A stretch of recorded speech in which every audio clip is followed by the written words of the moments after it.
Bonjour, Elodie Drey, ravie de Bonjour vous Valérie. accueillir. Vous êtes directrice de Sterna Nutrition, organisme de formation spécialisé dans la nutrition et notamment auprès des professionnels de la petite enfance. Et ça tombe bien parce qu'on va évoquer ensemble toutes les questions autour de l'alimentation de bébés et de la diversification alimentaire. Alors c'est un grand sujet et moi j'ai l'impression qu'il y a vraiment des modes dans la diversification alimentaire et quand on prend les enfants d'une tranche d'âge et puis les suivants, en fait, on n'a pas. Alors, pour les parents, c'est pas facile de s'y retrouver, donc on va faire le point ensemble, si vous voulez bien. Avec plaisir. Alors, commençons par le début. Je n'ai pas la possibilité d'allaiter ou par choix je n'allaite pas. Comment je choisis le lait de synthèse et jusqu'à quel âge est-il l'élément principal? Alors, le lait de synthèse, selon le besoin de bébé, on va se tourner vers des laits anti-régurgitation, déjà s'il y a des problèmes de régurgitation ou pas. Ensuite, au niveau de la qualité du lait, là aussi, malheureusement, je n'ai pas d'informations à vous apporter précises parce que c'est un peu un effet de mode. C'est-à-dire que les compositions des laits changent régulièrement et il faut en fait chaque fois, chaque année, si j'ose dire, s'informer vraiment sur la composition, s'entretenir avec son pédiatre ou avec l'équipe justement de la crèche ou de l'assistante maternelle qui est souvent mieux informée de par ses échanges avec les parents sur la qualité des laits. On fera attention quand même à prendre souvent un lait en pharmacie parce qu'il est souvent quand même mieux contrôlé. Pas forcément un lait biologique, c'est-à-dire que ça peut être intéressant effectivement d'imaginer qu'il y a eu un meilleur traitement du lait au départ. Après, sur les suppléments, il y a malheureusement aussi des affaires qui sortent. On n'est jamais sûr de toute façon de la qualité du lait de synthèse. Voilà. Mais moi, je pense que se renseigner, échanger à l'instant T avec les équipes, les pros de la petite enfance, le pédiatre, c'est comme ça que vous ferez votre meilleur avis. Parfait. Et à partir, les jus de fruits, à quelle quantité, à partir de quel âge, est-ce que le bébé il en a besoin, quelle saison, comment ça se passe pour les autres boissons que le lait? Alors, bébé n'en a pas besoin à proprement parler, en tout cas pas tout petit. Ça pourrait être un besoin peut-être à partir de 6 mois, avant non. Pourtant, on peut effectivement, dans le cadre de la diversification, assez tôt, aux alentours de 4-5 mois, commencer à amener des jus de fruits.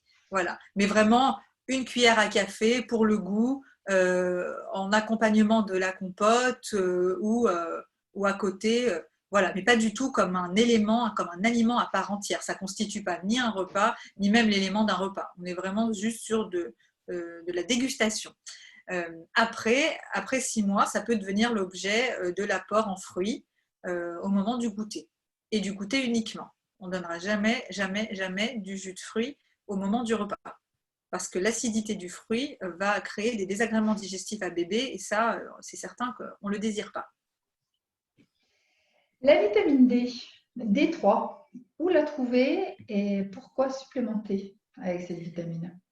Alors, c'est vrai qu'on supplémente parce que malheureusement, on la trouve principalement dans les petits poissons gras. Le hareng, le maquereau, les sardines. En plus, évidemment, du soleil, mais si bébé est né en janvier, ça va être compliqué de l'exposer régulièrement.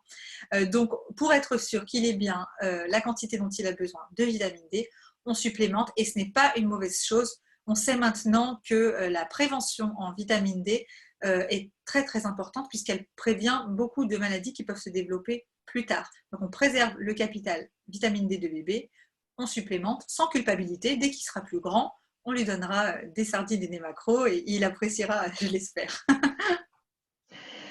Et la farine, quelle farine pour quel besoin et est-ce la solution des nuits sereines, la farine?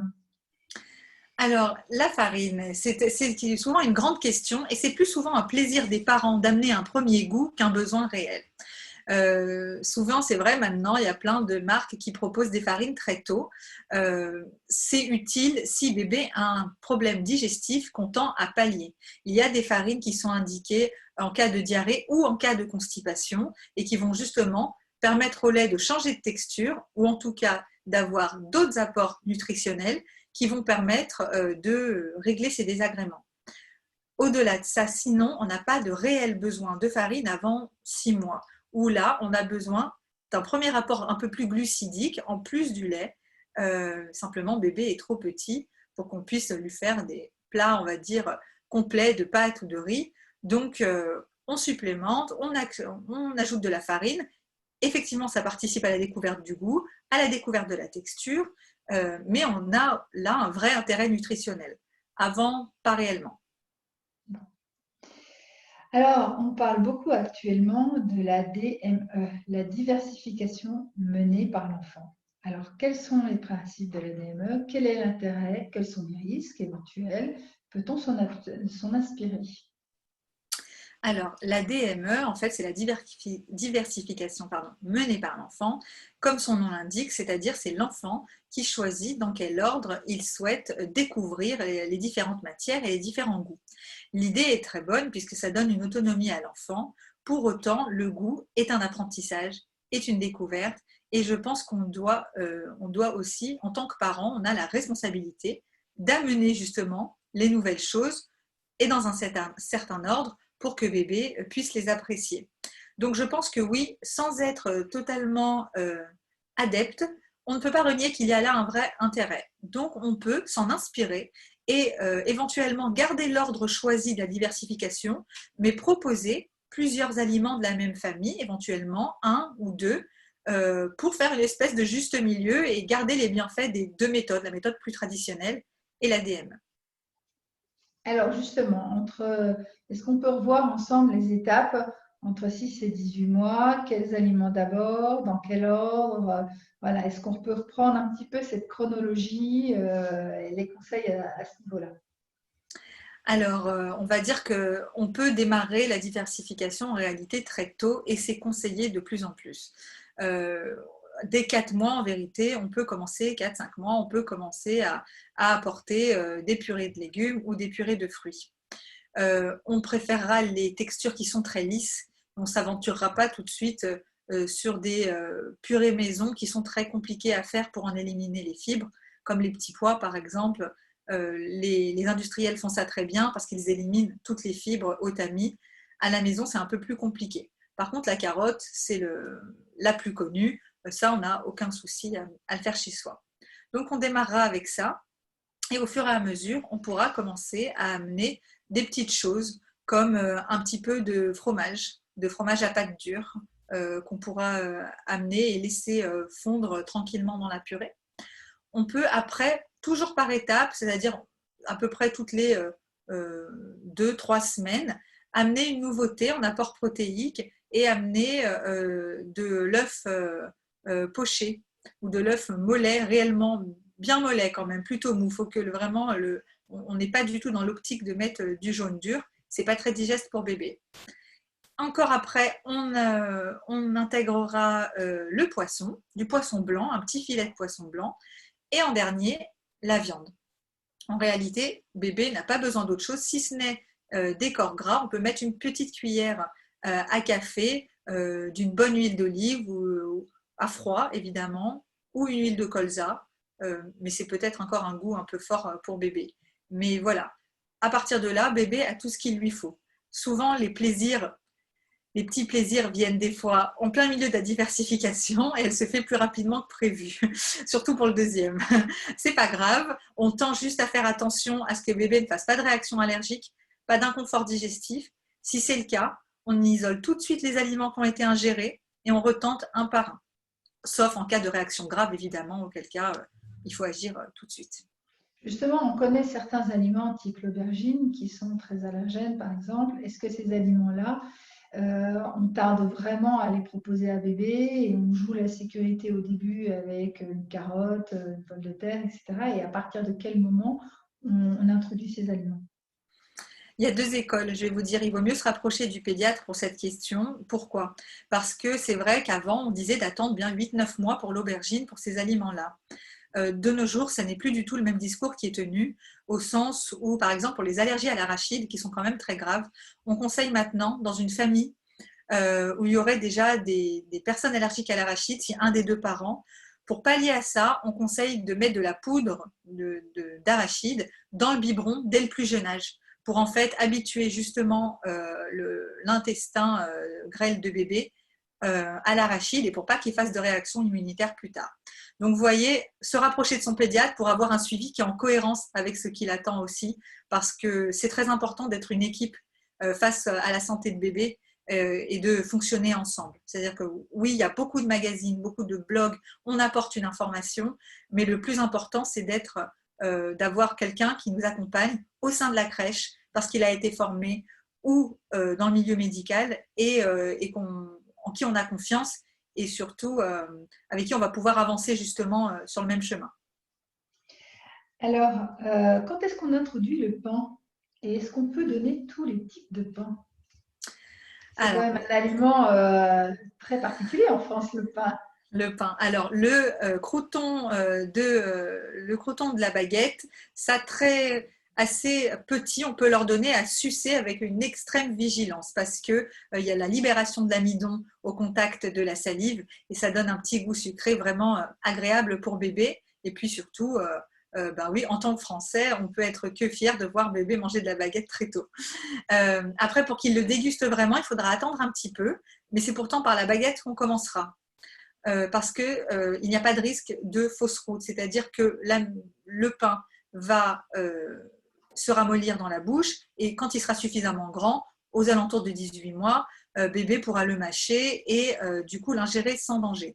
Par contre, les pains que nous voyons maintenant beaucoup et qui sont bons pour l'adulte parce qu'ils sont pleins de nutriments, les pains aux graines, les pains complets, qui sont un peu plus secs forcément, on doit attendre vraiment l'âge de 3 ans au moins pour leur proposer. Avant, c'est trop dangereux. C'est pour les problèmes d'ingération, parce que s'ils sont plus secs ou ils ont des matières plus épaisses, ou c'est par rapport à la digestion? C'est par rapport à la matière du pain et par rapport à les pains aux graines. Les graines sont bien trop petites pour que bébé puisse les mâcher ou les avaler sans risque de faire de fausses routes. Surtout qu'on sait que l'œsophage, le clapet de l'œsophage n'est pas encore bien opérationnel avant 2-3 ans, donc on ne prend pas de risque. Parfait. Et les crudités et les légumes, alors ça c'est super bon à la santé, mais en fonction de l'âge du bébé, on les utilise quelle forme, quelle quantité? J'imagine les légumes de saison pour les histoires d'additifs. Sur quelle présentation? Comment on fait pour les crudités? Alors, les légumes, oui, de saison de manière générale, pour bébé et pour toute la famille, c'est mieux. Après, pour les crudités, de la même manière qu'on vient de parler pour le pain, il faudra faire attention parce que c'est croquant. Et qui dit croquant dit qu'on peut avoir des petits morceaux qui peuvent rapidement passer dans l'œsophage, en tout cas dans la trachée, sans qu'on y ait fait attention. Du coup, on peut proposer pour commencer, c'est pas un légume, c'est un fruit, mais ça fait le job. Un petit guacamole d'avocat, parce que ça fait une purée toute douce, ça fonctionne bien. On met des épices? Non, enfin, on peut, mais je pense que bébé appréciera pas forcément. Par contre, le jus de citron, il y a de grandes chances qu'il apprécie. Et bébé adore l'acidité. Voilà. Donc ça peut être sympathique. Après, les barquettes d'endives, les bâtons de carottes, il va falloir que vous soyez un peu plus patient. Aux alentours de 2 ans, c'est bien. D'accord, donc on fait très attention. Et très attention. Crudité. Oui, et assis sur la chaise avec papa et maman à côté. On ne donne pas un bâtonnet de carottes et on laisse partir l'enfant. Certainement pas. Mais ça vaut jusque tard, jusqu'à 5 ans au moins. Alors, on reviendra sur la question repas à la fin de l'intervention et les éléments à bien valider pour la sécurité. Et le matin, alors les débats sur le matin, céréales, pas céréales, sucré, pas sucré, etc. Déjà pour les adultes, c'est compliqué. Pour les enfants, on fait comment? Le problème, c'est qu'effectivement, pour les enfants, le petit déjeuner équilibré, on parle vraiment d'un jeune enfant, on n'est plus là sur le nourrisson qui a de toute façon son biberon. Après, le biberon va suffire, on va dire, jusqu'à à peu près 2 ans. Il faudrait qu'il y ait un apport glucidique plus important avec du pain, effectivement, à partir de cet âge-là. Sauf que, bien souvent, c'est l'âge où aussi l'enfant ou les parents, je ne sais pas, découvrent les céréales qui sont vendues dans le commerce, sont trop contents de leur mettre dans un bol puis de lâcher un peu le biberon. Et malheureusement, ça fait tout de suite une addiction au sucre trop rapide et puis trop tôt. Attention justement à ne pas tomber dans ce piège-là. Après, souvent, c'est l'âge où, puisqu'il est un peu plus autonome, on est content. Donc, donner des biscuits le matin, c'est rapide, c'est facile. Et je l'entends. Mais alors, dans ce cas, pourquoi ne pas faire des biscuits maison le dimanche, quitte à congeler des petits cakes et à les sortir après le matin ou la veille, mais qui seront de toute manière moins sucrés que si on achète des biscuits industriels. Ça, c'est évident. Après, dans l'idéal, prendre le temps de s'asseoir le matin et de préparer une tartine, c'est un vrai plaisir et c'est de toute façon plus efficient et plus sain. Il n'y a pas photo. Et alors, question goûter. Jusqu'à quel âge on prend un goûter? Quelle est sa composition et son éventuelle évolution en fonction de l'âge de bébé? Le goûter, pour les petits comme les grands, il faudrait prendre l'habitude le plus tôt que ce soit des fruits frais. On peut rajouter après, éventuellement, quand ils sont plus grands, des fruits oléagineux ou des barres d'amandes ou de noisettes, de raisins secs, peu importe, avec un peu de cacao. Mais en réalité, c'est la meilleure solution. Le problème, c'est que la nourriture, c'est une affaire de société, l'alimentation. Et que quand après l'enfant est sociabilisé et qu'il est au contact de ses camarades, de sa classe, et que les parents se retrouvent à la sortie de l'école, même en toute petite section, les 80% ont amené des gâteaux ou des pains au chocolat, et l'enfant qui a un fruit, il est mis en dehors du groupe. Et ça, c'est pas bien. Il ne faut pas que l'alimentation soit un facteur d'exclusion. Pour autant, il faut réussir aussi à trouver un juste milieu. Donc, ça peut être bien d'amener effectivement un aliment plaisir, ou alors, je sais que ça demande du temps, mais de présenter les fruits sous une manière, mais de ne pas amener une pomme, parce que de toute façon, tout petit, la pomme, il ne la croquera pas, c'est rébarbatif. Mais de couper des morceaux, de mettre des morceaux de chocolat noir au milieu, de rendre ça plus attractif, il y a des façons de faire, il y a des secrets. La banane n'est pas concernée, la banane est un glucide, ça n'est pas un fruit aqueux, un fruit d'eau. Donc ça enlève des possibilités aussi. Mais le cacao aide quand même à sauver pas mal de situations. Oui, parce que du coup, on n'a pas forcément le temps de prévoir le cake pour le matin, le fruit pour le goûter et les compotes. C'est pas une solution facile. Si, la compote, c'est vraiment la solution facile. En dessert, quand ils sont plus petits et même plus grands, parce qu'étant un fruit cuit, il n'y a aucun souci à l'intégrer dans un repas. Au goûter aussi, aucun problème digestif, parce que ça ne créera pas d'acidité. Ça se portera très bien dans le milieu de la journée sans problème. Et maintenant, on passe aux conditions du repas. À quoi faut-il prêter attention? Éventuellement, aux doses des ustensiles, des accessoires. Quelles sont les recommandations que vous pouvez nous donner sur ce point-là? Alors déjà, le robot cuiseur, je vous conseille de l'utiliser le plus longtemps possible. Tant que la portion de l'enfant rentre dans le petit robot, utilisez-le vraiment sans réfléchir, sans vous dire ça y est, il est grand, parce que vous aurez un maximum de chances de faire un repas sain, à la vapeur, où vous pourrez cuire à la fois la viande, le poisson, les légumes dedans, même la compote, pendant que le repas est dégusté, si ça vous dit. C'est quand même la meilleure des solutions, plutôt que de rentrer, de faire bouillir de l'eau pendant 10 minutes pour mettre des pâtes pendant 7 minutes. Je vous promets qu'en 15 minutes, vous mettez des courgettes, un petit filet de bœuf que vous avez décongelé, etc. Ça cuit 15 minutes à la puissance maximale et vous avez tout de suite une protéine, un légume et de la place pour du pain. S'il n'y a pas eu de riz ou pas de pâtes qui ont été cuites à côté, c'est pas grave. Voilà, il faut faire au plus simple et vraiment ce robot c'est quand même la révolution pour les parents. Donc je vous conseille de l'utiliser, surtout que on n'est pas obligé d'avoir une nourriture complètement insipide. On peut rajouter un filet d'huile, on peut rajouter des épices, des herbes. Bébé grandit, bébé a envie de nouvelles choses et c'est le moment de lui apporter. On fait cuire l'aliment et on assaisonne à froid. C'est pas grave, et au contraire. Et souvent, vous verrez que les plus grands viennent piquer parce que c'est pas encore prêt pour eux. Et justement, quand on dit qu'on assaisonne par rapport au sel, on fait comment? Bébé veut prendre dans la marmite des adultes. On est attentif par rapport à ce point-là? Oui, mais pour toute la famille. C'est-à-dire que du moment où bébé mange avec nous, de toute façon, même pour nous, il faut faire attention à pas trop saler, effectivement. Après, ça, c'est une habitude à prendre. On a souvent l'impression que les aliments manquent de goût et il y a beaucoup de personnes qui ajoutent du sel sans même avoir goûté. Le secret, c'est de rajouter des épices. donner du goût aux choses. Et le sel, on l'oubliera. Il faut donner du goût aux choses. Et vraiment les herbes et les épices sont quand même d'une grande aide parce que ça donne une impression de repas cuisiné et ça l'est. Le sel n'est qu'un additif en réalité, c'est un exhausteur de goût. Et quand est-ce qu'on passe à l'âge adulte?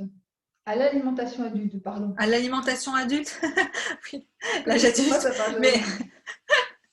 il passe à l'âge adulte, je ne sais pas, il y en a qui sont de grands bébés, mais, mais par contre, l'alimentation adulte, assez rapidement, en vérité, dès l'âge de 3 ans, ça y est, pas dans les mêmes proportions, évidemment, mais bébé mange comme tout le monde. Et on entend beaucoup de choses sur le gluten. Est-ce qu'on peut faire le point à ce sujet? Oui, bien sûr, le gluten n'est pas un problème.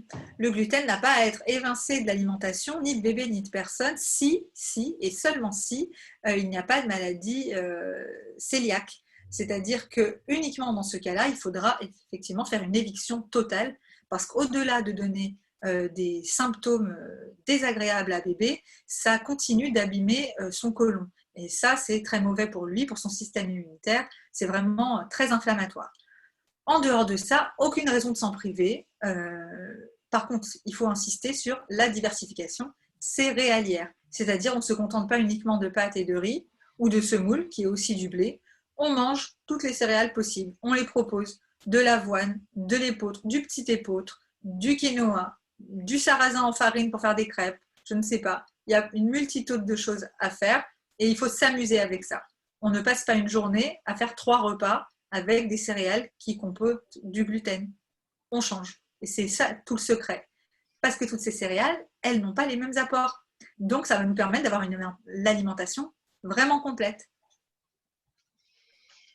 Et les céréales complètes, on attend. C'est comme pour le pain. Alors, pas forcément. On peut passer à du semi-complet, des petites coquillettes semi-complet assez rapidement. Elles sont quand même très tendres. Pour les pâtes de calibre un peu plus gros, comme les penne, les choses comme ça, ou même le riz, c'est un peu plus dur. Ou alors le riz, il faut qu'il soit vraiment très très cuit. Voilà. Mais pour les pâtes, on pourra, voilà, en semi-complet, ça passe bien. Et comment on fait ses courses pour bébé? Quel bon sucre, quel bon gras, les bons, les mauvais, on les met dans quel... Il y a 2 équipes. Il y a 2 Comment on les équipes. choisit? On met dans chaque équipe les nutriments. Alors, comment on fait ses courses pour bébé? Eh bien, déjà, on vient de parler des pâtes semi-complètes. Une information de premier ordre, à savoir qu'une alimentation complète, elle est intéressante uniquement si elle est biologique. Parce qu'en fait, les nutriments sont dans la coque de la céréale. Si on prend une céréale complète avec la coque, mais qui n'est pas d'origine biologique, qui a reçu des pesticides ou des fongicides ou je ne sais quoi, ça n'a pas d'intérêt. On ne veut pas nourrir bébé à la fois avec les nutriments, mais également avec tous ces produits chimiques. Donc, il vaut mieux acheter des produits à farine blanche, des pâtes blanches, c'est pas grave, du pain blanc, mais si on n'a pas accès à la nourriture biologique. Ça, c'est une première chose. Des fois, on est de bonne volonté, mais attention à avoir certaines informations pour faire son choix. Après, pour tout ce qui est protéines, attention au circuit. On s'intéresse au circuit d'où vient notre poisson, d'où vient notre viande. Ça, c'est extrêmement, extrêmement important. Surtout maintenant qu'il y a vraiment une offre qui est très large, il vaut mieux faire son choix en connaissant l'origine. Enfin, les bons sucres et les bons gras. Les bons sucres, ce sont par exemple des sucres avec un faible index glycémique qui ne vont pas donner un désir de sucre à bébé. C'est-à-dire que quand il en mangera, il n'aura pas envie d'en manger forcément plus. Comme le miel d'acacia, qui a un index glycémique de 30, qui est relativement raisonnable. Le sirop d'agave est relativement faible aussi en glycémie. La vanille est un bon remède, comme on s'est déjà dit, pour tromper un peu le message qu'on envoie au cerveau et donne des saveurs tout à fait agréables aux gâteaux, aux choses comme ça. Il faut prêter attention à ça. Quand on achète des biscuits, on regarde la qualité du biscuit, la quantité de sucre. C'est extrêmement, extrêmement important. Parce que ce n'est pas tellement sur l'instant, mais c'est l'habitude qu'on donne au palais et donc au cerveau. C'est là où ça se joue. Et ça se joue tout petit. Les bons gras, on privilégie dans tous les cas des huiles vierges, première pression à froid et en assaisonnement cru. Voilà, à froid, qu'on met sur les plats avant de les servir, pas en cuisson. Et surtout pour bébé, qui peut les découvrir très tôt en réalité. Donc, si on veut conclure, on fait attention à l'origine des produits, ça comme toujours, par rapport aux pesticides et autres. On essaye de faire simple, de faire soi-même, même si il y a des solutions, même s'il y a des bons produits aussi, on fait un mix, on essaye de vraiment varier, bien respecter les étapes tout en se faisant plaisir et en étant dans la découverte.